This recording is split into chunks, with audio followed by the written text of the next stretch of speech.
Welcome to Tech in the Car. In this video, I'm going to show you around the amazing Tesla Model 3.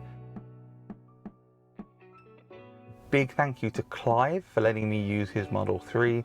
He's made these Tesla videos possible, so thank you very much to him. And if you want a Tesla, please click on his referral link below.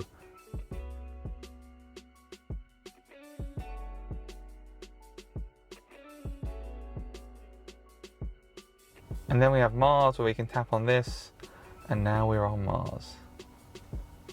And you can see how much faster this is to load than it is on the Model S. Of course, the Model S I had was not a brand new Model S. Newer hardware in the newer models will of course perform better. Let's go back to Toy Box, let's turn that off. Santa. When driving, the display here which shows the car, which you'll see later on in this video, will become very Christmassy. Rainbow Road, it will become a Rainbow Road.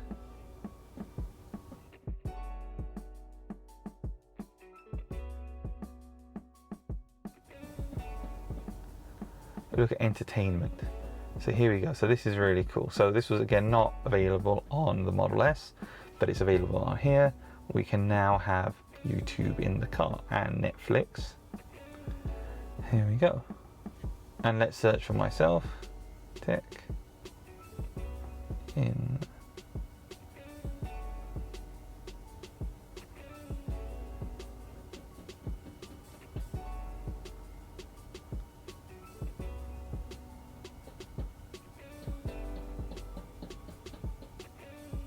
and that's cool. I can see the tech in the car that I'm in. When a car has enough tech in the car to let you watch tech in the car, you know it's got the right amount of tech in the car.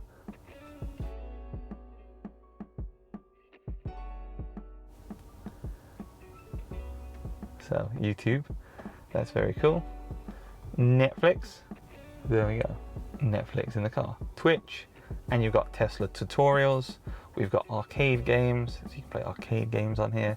Again, there's a wider selection of arcade games than there was on the Model S. We also have the internet.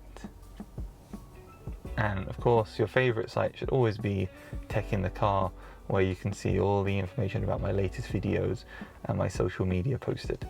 Any car that shows Tech in the Car, as I've already said, is just the right amount of Tech in the Car. So we have the internet on here. That's very cool.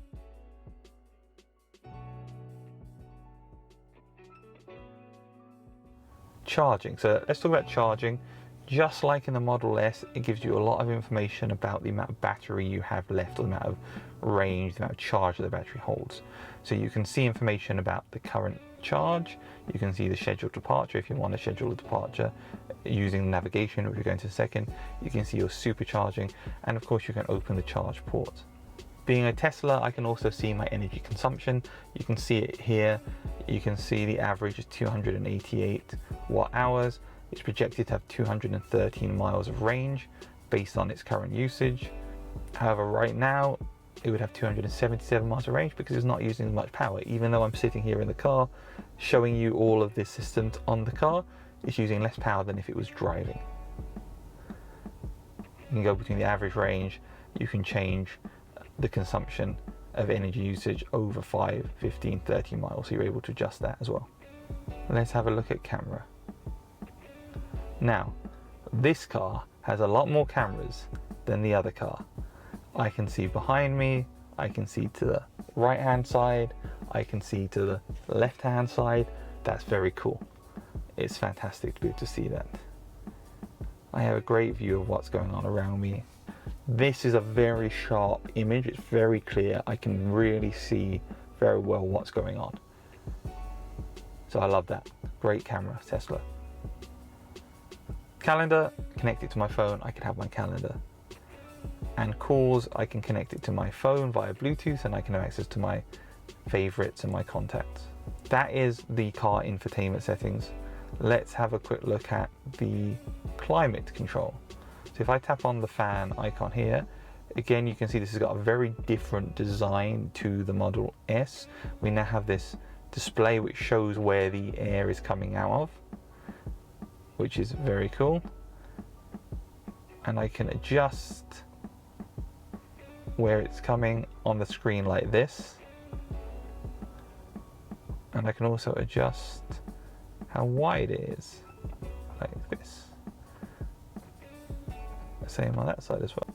And as I'm doing this, you can hear it moving the direction that the air is coming out of from the dashboard. I can of course adjust the temperature. It's quite a warm day today, so let's leave it on low. We have it on, so it turns the AC on to cool the car. Let's turn it off. We have dog mode, so it keeps the car at the right temperature if you have a dog in the car. And when you get out and close the doors, it will show a picture of the dog on there. So I've got a husky, this is awesome. And you've got camp mode. Again, with camp mode, if you stay somewhere overnight, you want to keep the car at a certain temperature, it will regulate it to stay at that temperature, assuming of course you have enough battery for that. We can adjust the fan speed, we can adjust whether it's recirculating or bringing in new air, we can adjust where the air is going. We can also see the electric heating in the seats, and we can turn them on and off like this. All 5 seats are there in the back, including the middle seat, and you can turn them all off from one button. And of course we also have the separate controls on the side here. We've got your demisting for the rear and front windscreens, and we've got your volume control, which you can do like this as well. Right, let's go into navigation now. So we have, you can clearly see a really high resolution view of where we are right now. We're in Eastbourne. I can rotate it around like this. I can zoom out more, and this is fast loading. It's Google Maps, it's really high quality. I can remove the satellite view if I just want to have a easier to read view. The satellite view always looks cooler. Personally for me, when I drive, I prefer to have a view where I can see the roads clearer. You can see traffic here. I can turn the traffic off. If I press the charger button, it will show me where the nearest superchargers are in the area, the nearest one here being in Maidstone. We go back to satellite view and we turn off the superchargers so you can get our normal view. And of course I can use the buttons up here to navigate and to change my direction from north or just facing forwards and upwards. Navigate to the Nürburgring.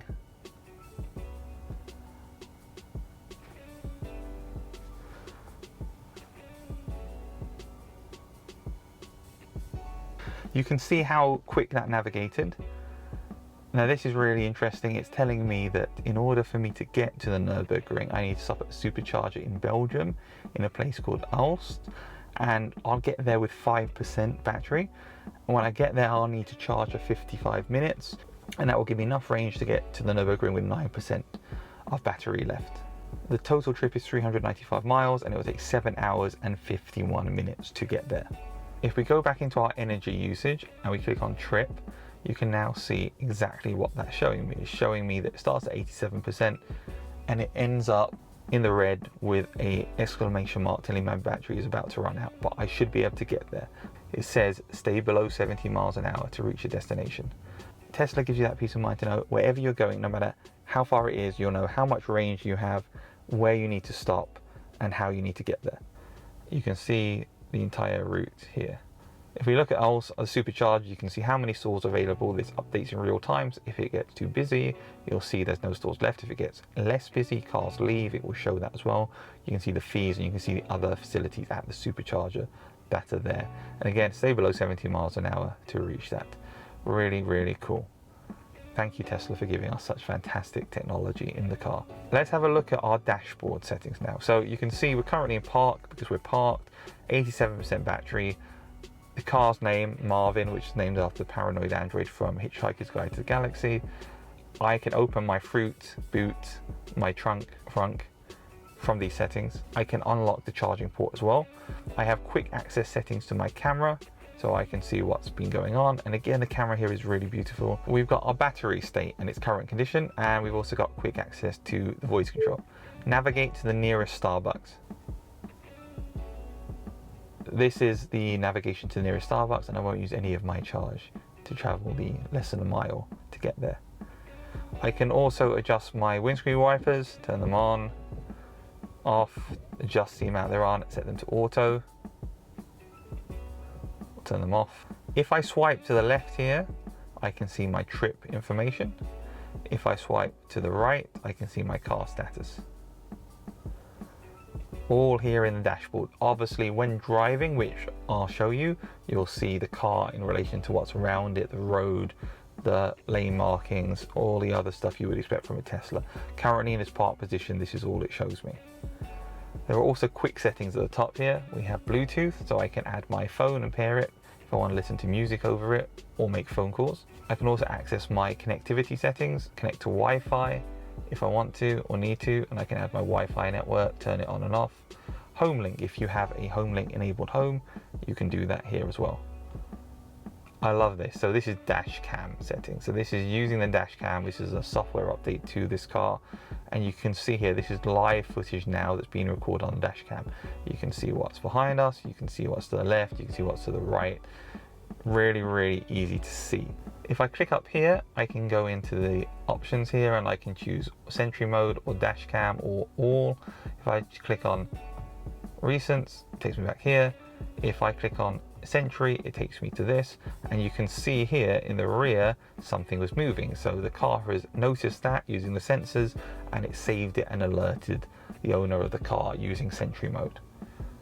So this is a very cool feature. Well done Tesla for building in a dash cam. It makes a lot of sense because the biggest problem with dash cams you have right now are they either don't have internet connectivity in Europe anyway, or they need to run off the cigarette charger. You might have one which is connected to your battery, which will continue to run for 24 hours, 48 hours if you're not driving, but the probability is it doesn't have internet connectivity. In the US, there are quite a few internet connected dash cams which can do that, but there isn't seemingly anything like that in the UK and Europe yet. So hope something like that arrives for everyone that doesn't have a Tesla. But well done Tesla, well done Elon for putting that feature in, and of course all the teams at Tesla doing all the work there. They deserve the credit. They created some amazing cars with some amazing technology, so thank you very much to Tesla. Thank you to the teams there that work really hard. We've had a look now at the technology in the infotainment system in the Tesla Model 3 here in the UK. Let's have a look at some of the other cool stuff that this car has. Let's have a look at 0 to 60.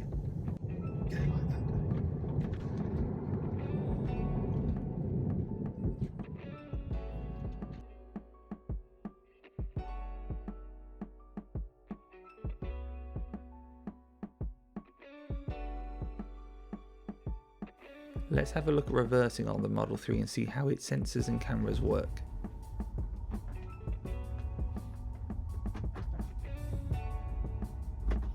You do like getting closer as well. Oh, that's probably a little bit too close. Try that again. I looked out my side window and was like, oh, hang on a minute, I'm getting a little bit too close. But in theory, somebody did actually try it with some cardboard boxes. They stuck it in front of the car and you mash the accelerator and it stops just before it. But I'm still not quite sure I want to. It's interesting. If there's something in front of me and they pull away, say the traffic at the crossroads, and then I put my foot down to go, it actually accelerates slowly until it realises the car's not there anymore, and then it gains speed.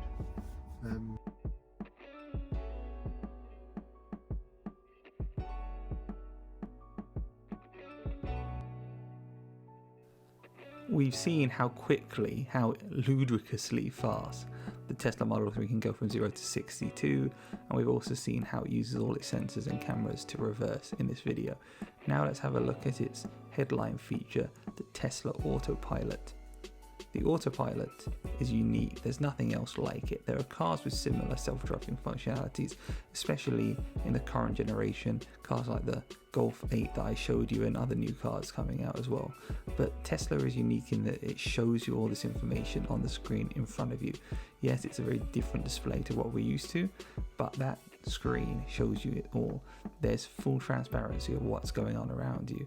You just have to look at it to see that it knows exactly where it is on the road, that it knows the cars, it knows where the road cones are. It shows you as it gets close to the curb, it shows you if there's a bike in the road, it shows you the speed limit. It's aware of everything happening. And as you get to the traffic lights, you just saw the cones there by the road, as you get to the traffic lights, it is aware that there are traffic lights, where there's a person by the side, and it will show you in a moment those red traffic lights and that person.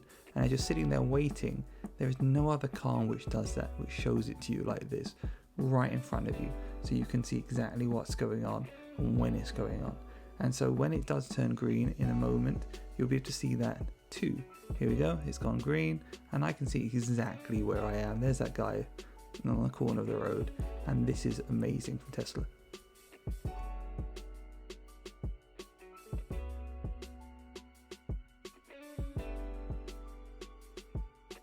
Please let me know what you think in the comments below. Is there anything you want to know about the Tesla Model 3? And please like, comment and subscribe, and I'll see you in the next video. Stay safe and thank you.